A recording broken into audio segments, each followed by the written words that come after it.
Vamos lá.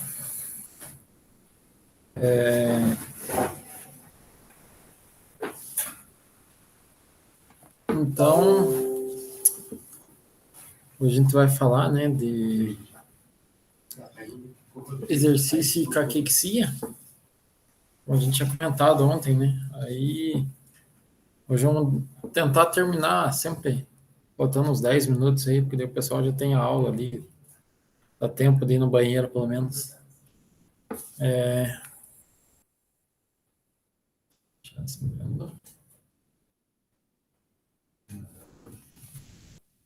Então, para a gente começar a falar sobre o assunto, naquele mesmo jeitão, né? Tem o artigo aí, depois pega, baixa lá e tudo, e vem em detalhes, mas vamos dar um apanhado geral aqui, tirar algumas conclusões e fazer alguns comentários.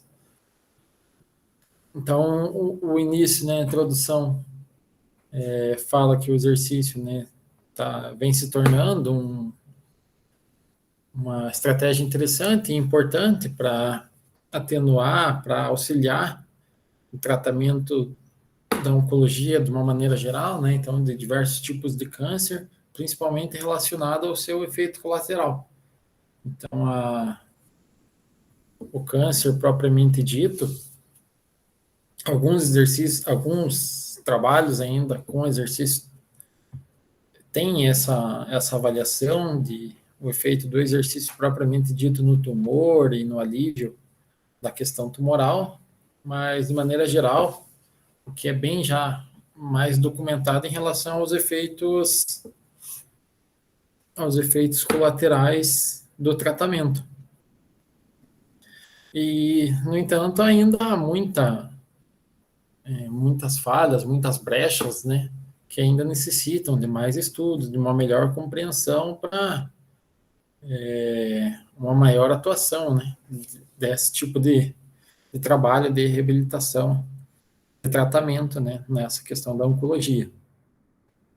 Então, a maioria dos estudos eles vem trabalhando de uma forma adjuvante à quimioterapia. Então, seria no momento, né, no mesmo período da vida em que o indivíduo realiza a quimioterapia, ele também realizaria o exercício físico. Então, a quimioterapia tem várias e várias sequelas negativas, né? Obviamente, é um tratamento bastante útil, mas ele acaba trazendo diversos efeitos colaterais e para atenuar esses efeitos, o exercício seria realizado, né? Então, nesse mesmo período da vida dos indivíduos, mas obviamente tem estudos que avaliam antes, depois, enfim, mas tem crescido esse entendimento e essa área como adjuvante à quimioterapia. Sendo que esses exercícios, esses estudos, eles têm demonstrado, né, um efeito potencial de atenuação, né, do crescimento na recorrência e na mortalidade, né, no crescimento do tumor, na recorrência do tumor e na mortalidade do indivíduo por câncer. Então, tem crescido essa área de estudo e tem demonstrado benefícios bastante interessantes, né, da prática de exercício físico como tratamento para essa condição. No entanto, em algumas condições, em algumas pessoas, de uma maneira geral, né, o indivíduo com câncer, ele precisa, né, até que a frase, né, que é utilizada, a energia é sequestrada para lutar contra o tumor que emergiu. Então, é basicamente isso. O tumor, a gente falou, né, quando a gente falou lá de oncologia, a gente deu alguns princípios básicos, e um dos princípios de neovascularização, lembra? Muita energia que o tumor precisa para crescer, principalmente porque ele é um crescimento desordenado e infinito, né? Então ele cresce, se multiplica de uma maneira bastante acelerada. E isso requer muita energia do indivíduo, justamente para sustentar esse tumor. E essa condição, ela pode levar, né, ao indivíduo a desenvolver a caquexia, né, que seria essa perda de peso como um todo, bastante impactante para o indivíduo, e poderia estar relacionado também, né, está relacionado também com essa questão da capacidade energética. Bom, então a caquexia, ela é uma questão progressiva de perca de peso, então o indivíduo que está perdendo peso de uma maneira geral e de uma maneira bastante significante, importante, obviamente, se ele está perdendo peso, ele está perdendo massa muscular, além da, da parte de gordura, mas está perdendo massa muscular, consequentemente vai ter mais força, vai ter fadiga, vai ser um indivíduo mais magro, e está relacionado também, alguns estudos vêm demonstrando um prejuízo na imunidade, então pode estar bastante relacionado também com essa questão do sistema imune, então a gente vem falando, né, de diversas condições onde o sistema imune tem tido um impacto bastante importante, né, essa condição é mais uma delas, onde a disfunção do sistema imune acaba proporcionando uma confusão bastante grande lá para o indivíduo. Isso é mais observado em estágios avançados de diversos tipos de câncer. E vou tirar aqui para não ficar com essa coisa na frente. A gente não fica. Ah, não, mas eles não estão vendo isso. Você não tá nada aqui na tela de vocês, né? Fica só para mim aqui. Isso também está relacionado, né, essa questão da caquexia com o aumento da mortalidade. E, acima de tudo, é uma condição que não tem um tratamento padrão, por enquanto, né? Não tem nada que já seja considerado, bom, quando acontecer isso, o tratamento é esse que vai dar certo, ou que tem uma melhor tendência. Ainda não se tem um cuidado já bem estipulado para essas condições, né? Mesmo para prevenir elas também e evitar essas condições. A suplementação nutricional ela é utilizada em algumas vezes, no entanto, apenas a questão de suplementação nutricional não resolve essa condição, né? Demonstrando que é uma condição sistêmica, né? Se fosse simples, pura e simplesmente questão nutricional, uma reposição, alguma coisa assim, poderia auxiliar, né? A gente vê ali que já tem até uma ligação com o sistema imune e tal. Então, é algo muito mais complexo do que simplesmente uma ausência de uma alimentação adequada ou de uma utilização inadequada dos nutrientes. Um pouco mais complexo do que isso. Então, no início, a caquexia, na verdade, ela vai progredindo, né? Então ela inicia num estágio onde a perda de massa muscular ela é muitas vezes insignificante, nem tem aparência clínica. A partir do momento começa a ser mais importante, começa a ser uma queixa clínica, o indivíduo de repente chega no consultório do médico, do oncologista reclamando de perca de peso, até que chega um momento, já em um estágio final, onde o indivíduo está claramente emagrecido, claramente caquético. Então, ela vai progredindo ao longo do tempo e algumas duas maneiras principais de diagnóstico adotada por Farrell, ela é baseada basicamente no IMC, na perca de peso na sarcopenia, enquanto que o Evans ainda propôs incorporamento de exames laboratoriais e avaliação da fadiga também para determinar se o indivíduo tem essa condição de caquexia.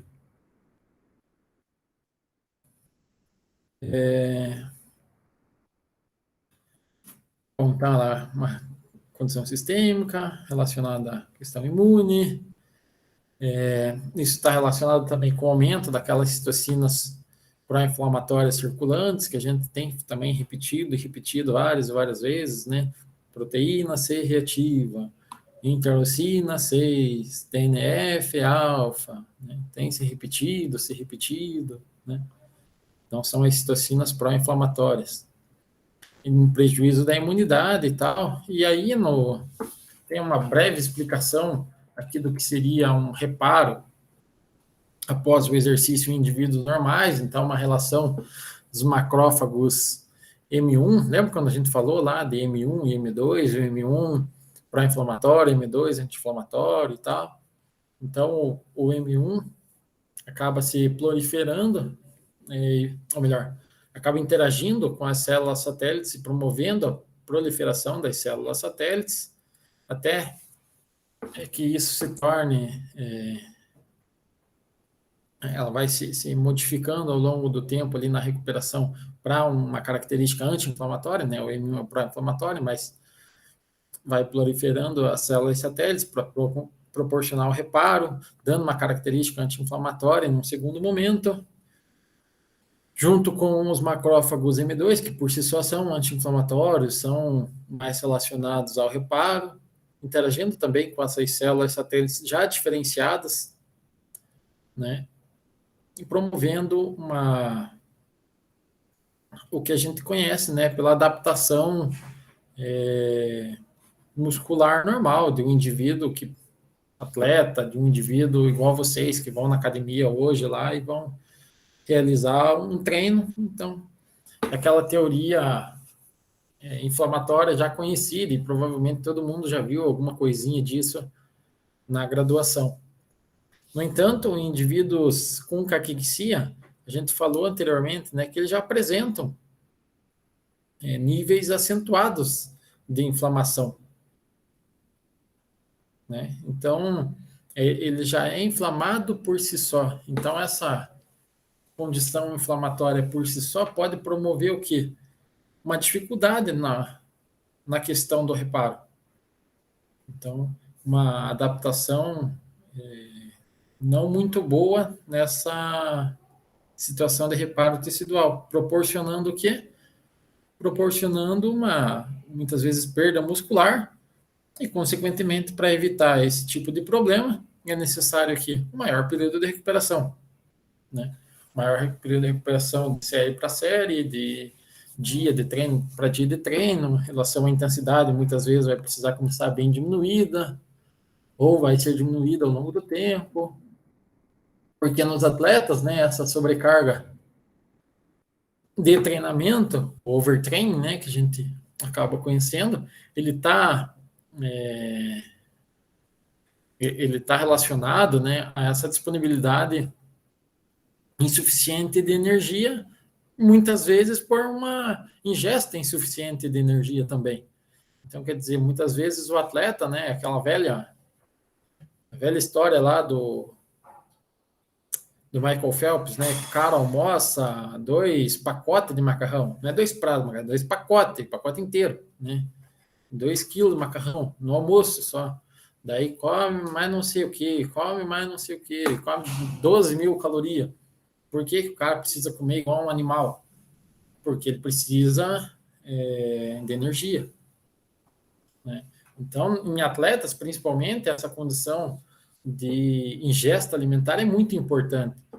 No entanto, o indivíduo com câncer, né, ele, além dessa questão da energia propriamente dita que ele precisa para o seu dia a dia, ele ainda tem que alimentar, entre aspas, o tumor, né? Então, além de tudo, ele ainda precisa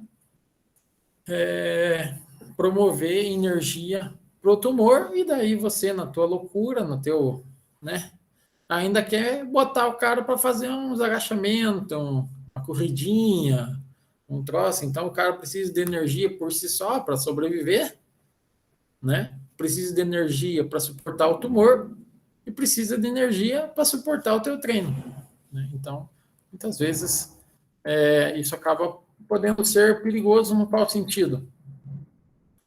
No sentido que a gente vai ver nessa imagem aqui, né? Então, vamos imaginar lá uma demanda energética que o indivíduo tem, normalmente, indivíduo caquético, indivíduo saudável. Qual que é a diferença aqui? Que o indivíduo caquético, o indivíduo tem câncer, né? Então, ele tem um tumor que gasta energia, certo? Enquanto que o indivíduo saudável, não. Então, o indivíduo saudável ele pode até aumentar o gasto de energia em azul aqui relacionado à atividade, né? Atividade física, ao treino, ao exercício, né? No entanto, se o indivíduo com caquexia aumentar de uma forma exacerbada essa atividade física, o câncer, o tumor, ele vai continuar consumindo igual. Então, ele vai muitas vezes ultrapassar a capacidade, né, energética dele, pode promover um efeito não muito interessante. E o que os estudos, alguns estudos com ratos principalmente, vêm demonstrando? Eles vêm demonstrando um efeito benéfico do exercício, principalmente quando? Principalmente antes do indivíduo desenvolver caquexia. Então, antes do indivíduo, e na verdade o estudo é com rato, né? Então, o que eles fazem? Eles treinam o ratinho ali e tal, e eles vão induzindo o tumor, né? Aí, quando chega no estágio de caquexia, pelo rato já ter um histórico, né, o conhecido histórico de atleta, o rato desenvolve melhor. Então, ele não sente tanto problema, justamente pela sua adaptação. No entanto, muito poucos estudos são realizados nesse período.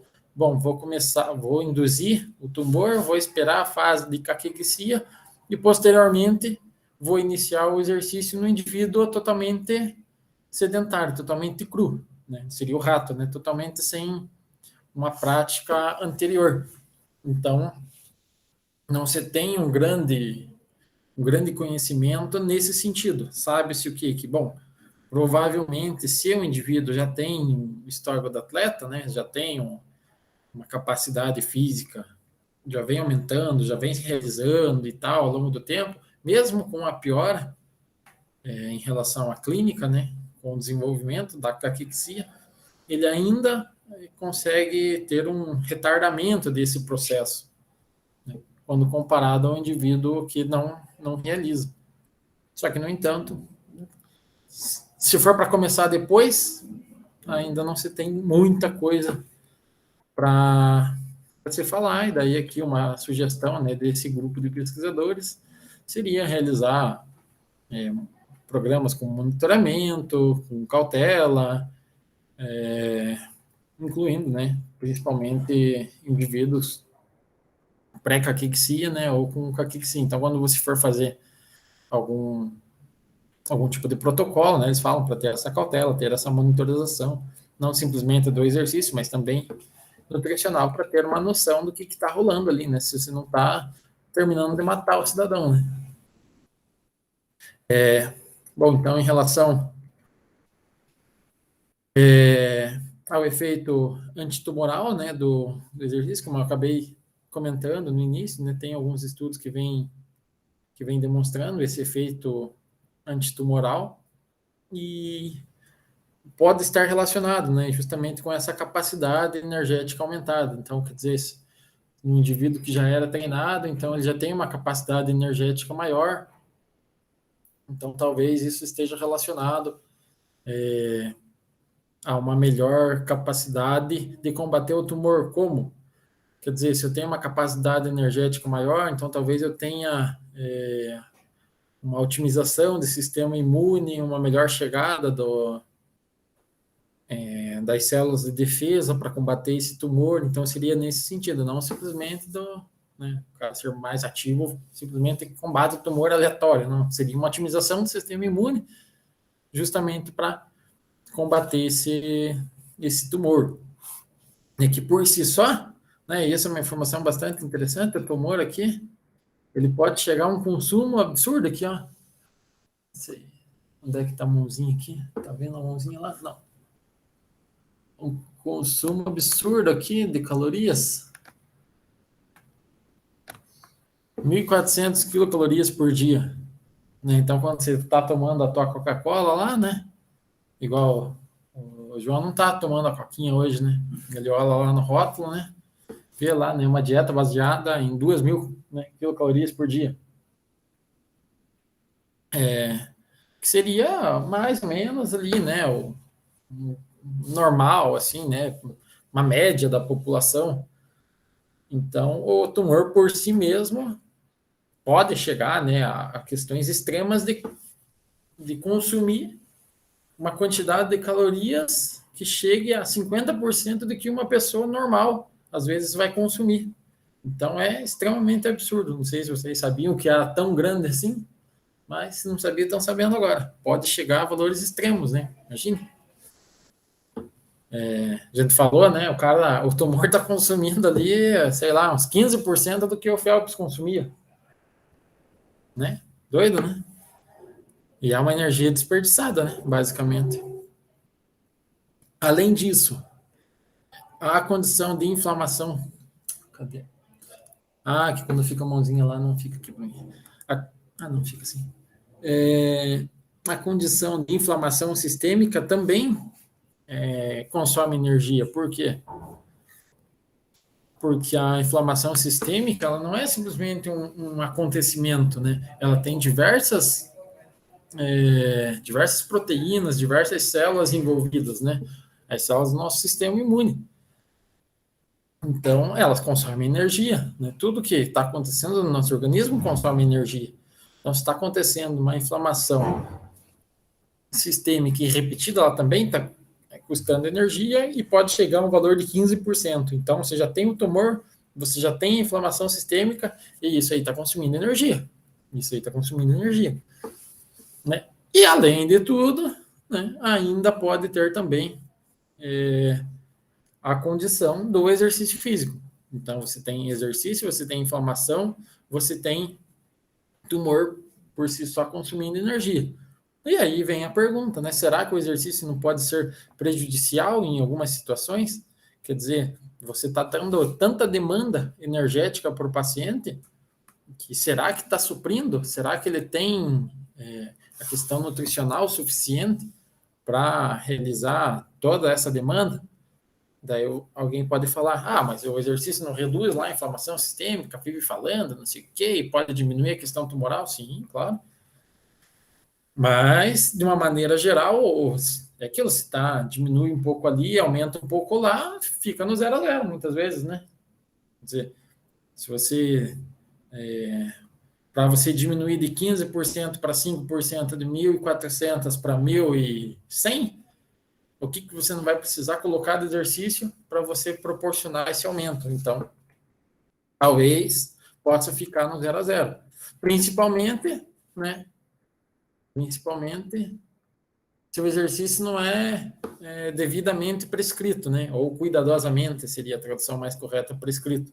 Então, se for prescrito por alguns, né, que acham que entendem de exercício e não entendem, muitas vezes pode matar o cara, né? Ou se for prescrito por, né? O que tá gravando não dá pra gente falar, né? O que eu queria falar, mas depois eu falo.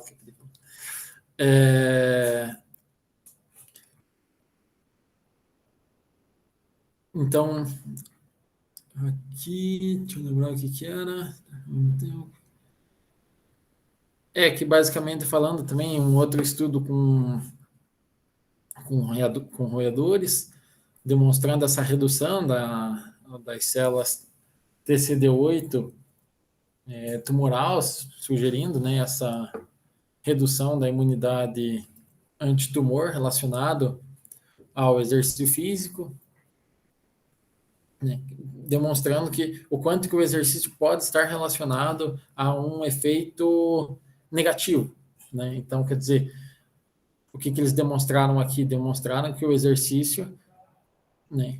Lembra que eu falei lá daqueles estudos com rato que treinava, depois induzia tumor? Aqui eles fizeram o contrário. Então, colocaram tumor e exercício juntos e demonstraram, né? Foi observado que algumas células do nosso sistema imune acabaram sendo reduzidas nesses ratos que tinham a prática adicional do exercício físico, podendo demonstrar uma questão de prejudicial, né, à imunidade antitumoral. Então, depois no final do estudo ali ele vai comentar de novo, mas o timing para você iniciar o exercício acaba sendo bastante importante. Fala ali questões de temperatura, não sei o que, daí vocês olham ali, não achei interessante a gente trazer, porque é umas coisas que às vezes se aplicam aos animais, mas Não, aos animais que a gente está acostumado a trabalhar, né? Que são animais diferentes, né? Que a gente está acostumado a trabalhar. Bom, então esse gasto adicional de energia devido ao exercício físico, muitas vezes ele não se reproduz de maneira equivalente ao gasto energético total. Então, quer dizer, é o que a gente estava falando anteriormente também. Meu gasto energético total é tanto. Se eu coloco tanto de exercício, quer dizer, eu vou ter tanto mais tanto. Né? A gente imagina assim, mas na verdade não. Por quê? Porque é tanto, eu coloco mais tanto de exercício. O que acontece? É tanto mais tanto, menos um pouco, menos o tanto do primeiro que acaba sendo diminuído. Então, é diminuído um pouco do nosso gasto energético basal, acabando equilibrando. Então, por mais que você dê energia de exercício físico, o gasto energético total não aumenta na mesma taxa. Então, por mais que você coloque isso aqui de exercício, o gasto energético total às vezes é menor, né? O que acaba sendo interessante, porque tira de um lugar e vai pondo no outro.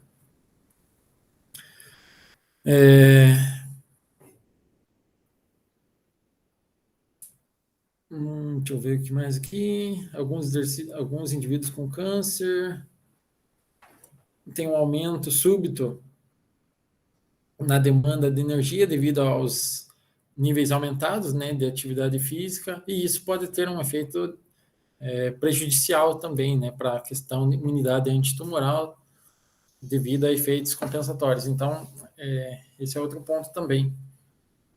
Do nada, o cara toda a vida sedentário, toda a vida nunca realizou nada, do nada inicia um processo de treinamento, uma questão, e a alimentação às vezes está de boa, está normal, está do mesmo jeitão, então você está colocando muitas vezes uma demanda maior e às vezes não está suprindo. Então é importante também essa questão que ele fala aqui embaixo, de volumes, intensidades, monitoramento, permitir uma recuperação adequada. Basicamente, né, para a gente interpretar e ficar fácil de entender, começar devagar, né? O ditado lá, né, o Santa de Barro lá, né? Devagar com dor com Santa de Barro, né? É mais ou menos assim, né? O indivíduo ali não adianta, não, porque ele está morrendo, vamos começar aqui rasgando porque não tem tempo a perder. Às vezes é pior, né? Então é melhor, mesmo se sabendo que às vezes a expectativa de vida do sujeito ali não seja tão alta, ainda assim você tem que pensar, pelo menos a um médio prazo, né? Nessa questão assim de reabilitação. Não adianta querer começar muito forte, porque essa sobrecarga ali de energia que vai demandar nos primeiros meses, as primeiras semanas, pode ser prejudicial. Bom, aí fala dos guidelines, das orientações do Colégio Americano de Medicina do Esporte. A gente tem o livro lá no Drive, para quem quiser ver qualquer dia. E de uma maneira geral, né, eles apontam as evidências em relação à fadiga, né, principalmente, né, o que mais tem em relação à fadiga, mas também depressão, ansiedade, qualidade de vida, função física, diminuição de edema, são os principais benefícios do exercício na população com câncer de uma maneira geral. No entanto, é importante a gente pensar que a prescrição não é única para todos os tipos de câncer, não é única para todos os indivíduos com aquele determinado tipo de câncer, né? Sempre é importante ser algo mais específico, né? E é importante também a gente lembrar que quando a gente está falando de câncer, a gente está falando de exercício de câncer, principalmente, a gente está falando da maioria dos estudos com o câncer de mama, né? Que é o câncer mais conhecido e é um dos cânceres comum, muito conhecido e que a mortalidade hoje em dia é bem baixa. Então, significa o quê? Dá para estudar, dá para fazer reabilitação e tal. Então, obviamente, a maior quantidade de informação que a gente tem é em relação a esse câncer. Então, às vezes, você está lá com câncer de cabeça e pescoço e é totalmente diferente do câncer de mama. Né? Então, é importante lembrar disso também, né? Que algumas evidências elas são próprias lá do câncer de mama. E além disso, mesmo no câncer de mama, a quantidade de estudos na condição de caquexia ainda é bem pequena. Até pela condição, né? Faz sentido, né? Ter poucos estudos com exercício em uma condição como essa. Aí vai falar, né, sobre a importância de avaliação anterior, anamnese, essas coisas, avaliação da capacidade, né, para fazer a prescrição adequada. Aí, uma revisão que envolveu lá o câncer de cabeça e pescoço, né, pulmão e pâncreas, e alguns cânceres mistos, né, tipo vários, não em específico um só. Ó. Ah, não aparece lá para vocês. Achei que aparecia também. Apareceu para mim aqui a minha assinatura Prime. Então, tá me cobrando ali já. Ah, louco. Então, nessa meta-análise foi observado com 50% a 80% das pessoas com câncer, com nível avançado do câncer, apresentam essa condição de caquexia. Então, se for trabalhar, imagine, vou trabalhar com câncer, né? A minha vida vai ser trabalhar com câncer, eu sei que quando chegar no estágio avançado de câncer, pelo menos metade das pessoas vão ter caquexia. Então, se eu quero trabalhar com câncer, é importante que eu entenda que talvez quando chegar na fase avançada seja quando eu tenha menos pessoas para realizar a atividade ou vai ser muito mais específico. Aí fala sobre essa necessidade de uma prescrição com cuidado para apresentar benefício e não efeito colateral. O timing do início desse exercício apresenta um papel essencial, né? Então, você iniciar em qual momento, será que esperar até o cara chegar no estágio de caquexia vale a pena? Putz, só apareceu para mim agora quando o cara já está caquético. Daí tem que ver se vai valer a pena, será que se vai ter efeito benéfico para o cidadão. Fala aqui também dessa importância de uma avaliação com teste cardiorrespiratório, né? Aqui eles falam em teste submáximo, com avaliação de força, avaliação de contagem de células, de citocinas inflamatórias, questão, status de inflamação, função do sistema imune, essas coisas assim, para você ter uma melhor direção, né, na hora de realizar essa avaliação e a intervenção, consequentemente. Aí ele fala, né, ele finaliza, esses autores finalizam, falando desse sistema FIT, né, que agora já está bem conhecido, frequência, intensidade, tempo, né, duração e tipo de exercício. Então, fala para utilizar esse princípio para a prescrição, incluindo, obviamente, né, essa anamnese, essa avaliação inicial, inclusive com questões laboratoriais, bioquímicas, que acaba sendo bastante importante e direciona melhor, né? E também você tem respostas mais adequadas do que está acontecendo.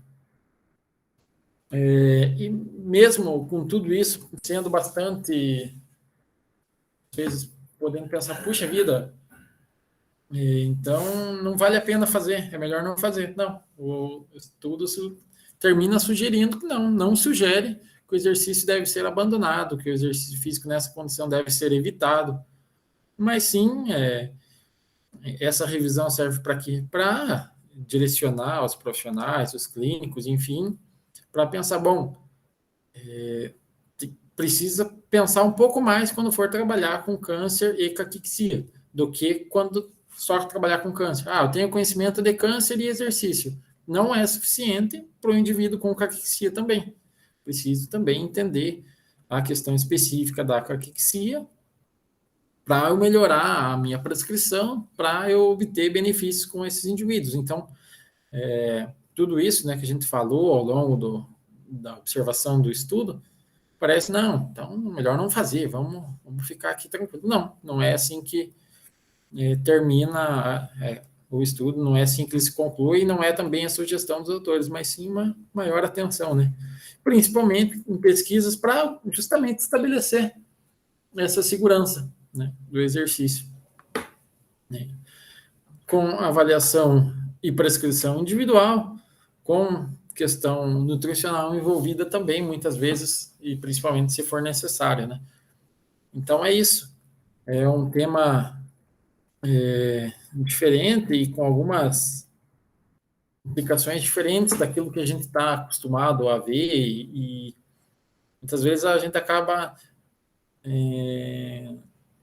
tendo algumas novas reflexões sobre esse assunto do exercício na área da saúde como um todo. E muitas vezes é aquilo, né? A gente às vezes acaba sendo muito clubista no sentido de não, tem que ter em tudo que é jeito, não sei o quê, e às vezes a gente está abrindo mão de pensar um pouco melhor o quanto que pode ser prejudicial ou não. É como o estudo falou, não é que vai abandonar, mas sim que vai ter uma direção melhor, que vai ter um norte melhor se for melhor estudado, melhor interpretado. Então, vou encerrar aqui a gravação para a gente entrar no momento de discussão.